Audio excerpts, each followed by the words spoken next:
Hello everyone, আসসালামু আলাইকুম। কেমন আছেন আপনারা? আলহামদুলিল্লাহ, আমি তো অনেক ভালো। আমি আজকে বড় মেয়ের বাসায় আসলাম। বাসায় দাওয়াত, আজকে বড় মেয়ের আমাকে দাওয়াত করছে আমার ভাই, আমি, আমার ননদ, আমরা সবাই আসছি। এইসব সব আইটেমগুলো দেখে কি কি রেডি করছে দেখেন আপনারা।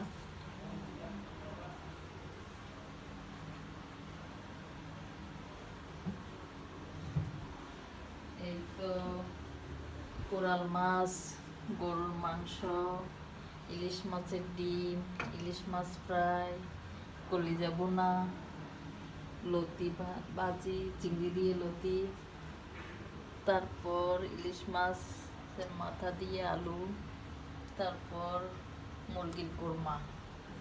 বড় মেয়ের বাসাটা একটু শেয়ার করি, আপনারা কমেন্টে জানাবেন কেমন লাগছে বাসা।